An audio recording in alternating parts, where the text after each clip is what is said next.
Hey everyone, Dan here. Before we get into it, if you enjoy these videos, please hit the like and subscribe button. And keep in mind that these are my own thoughts, opinions, and ideas. These are not meant to be, nor should you take them as investment or trading advice in any way, shape, or form. Do your own due diligence, put in the work for yourself, and make your decisions based on that. Enjoy. All right, folks, here we are on Wednesday, January 8th. We're going to take a look at NIO today. So the tale of NIO woes as it pertains to the chart continue.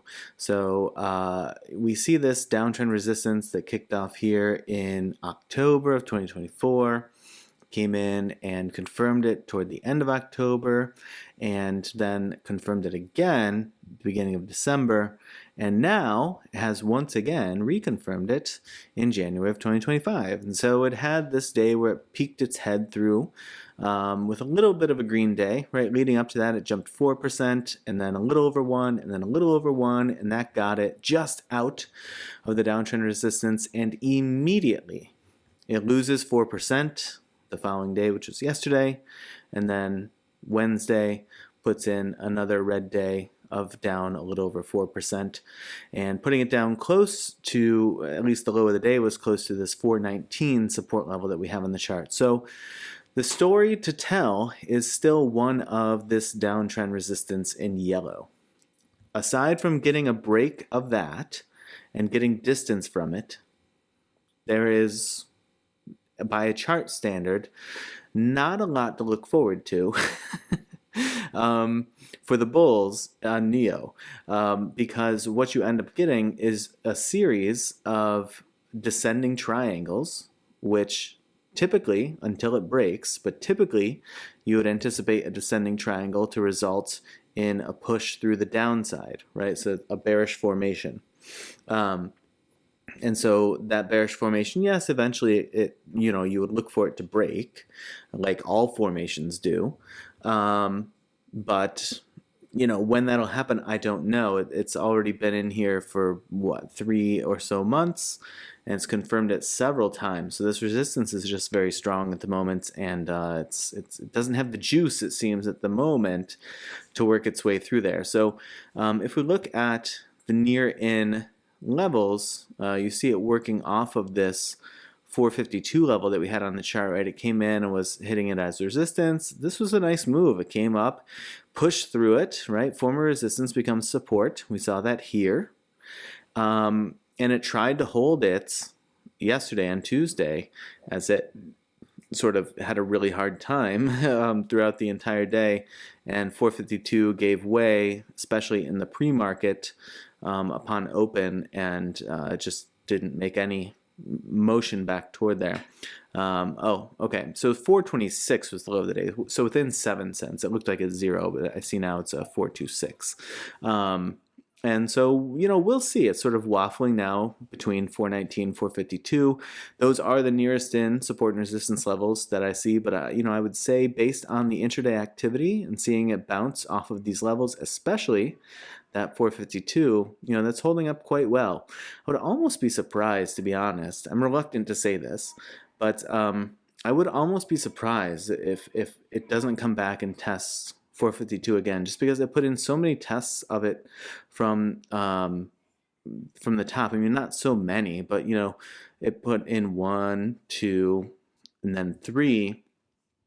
And then leading up to that, it had put in like a full day of resistance, or sort of trying to wonder if it's going to flip this from support to resistance, and then a day of resistance here. And so that just seems like, I used to talk a lot about these, what I would call magnetic levels.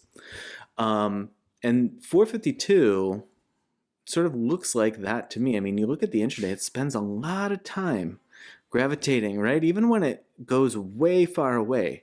452, it comes way up. This is at the beginning of December, by the way. Comes up to that 519, pushes off of it, comes back down to 452, but it has spent a lot of time. I mean, you can follow this 452 back quite far, actually. Okay, now it's going to leave it, right? So, but once it engaged with 452, you could say like mid-November for sure.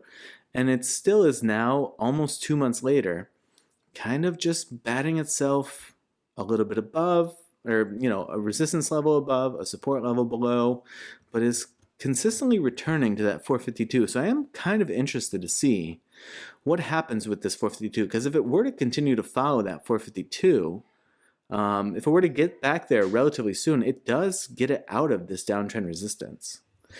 So, that could, maybe we are seeing the end of the descending triangle predicament that I was just talking about, right? That it's just perpetually hitting descending triangles, which if it doesn't break it, it just pushes it through 419, and then it pushes it through 390, and then ultimately it pushes it to or through 326, right?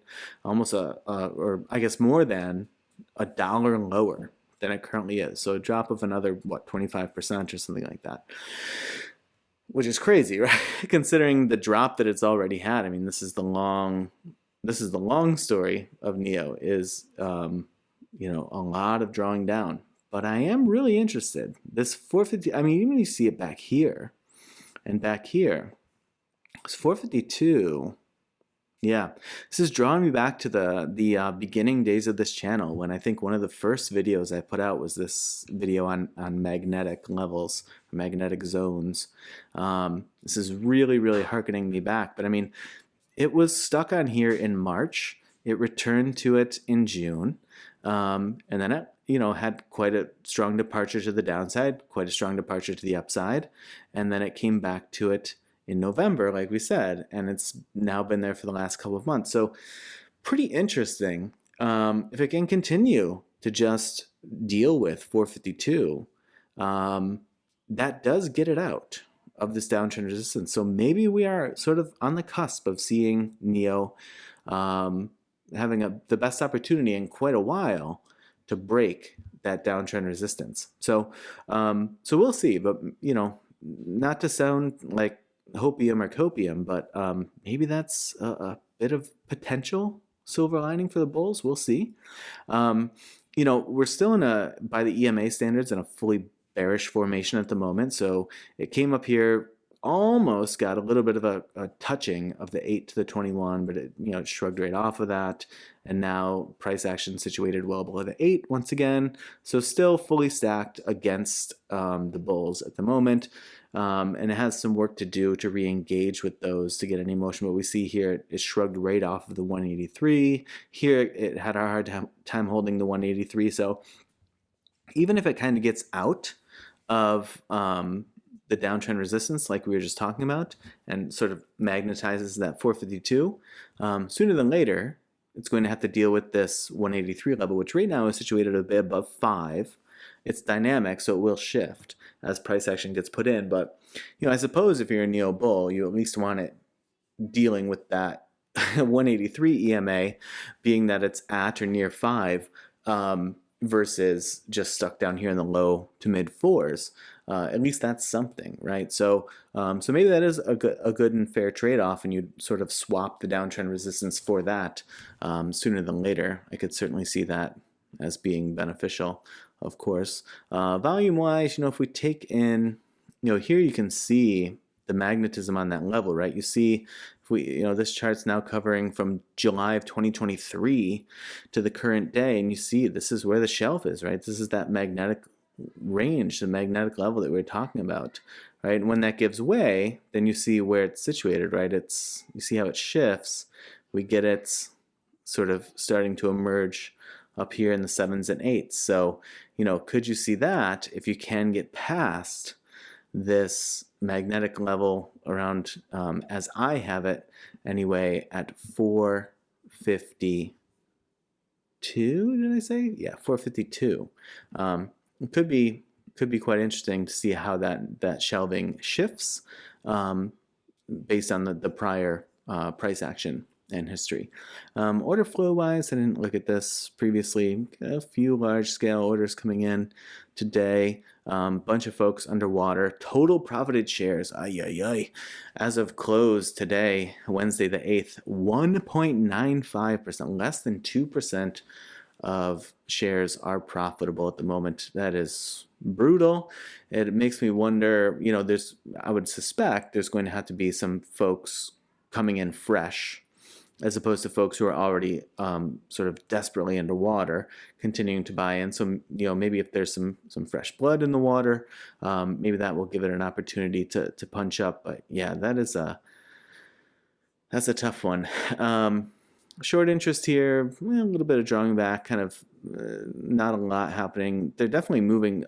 They're holding, right? Days to cover are coming down, but still holding for a couple of days, so it seems, at least. On the, what did I want to look at here? Yeah, no insider activity, at least not that Webull has anyway, so nothing to go off of there. Now, on the Thinkorswim side of things, we do see here a lengthy trigger and a brief fire on the TTM squeeze indicator, now re-triggering.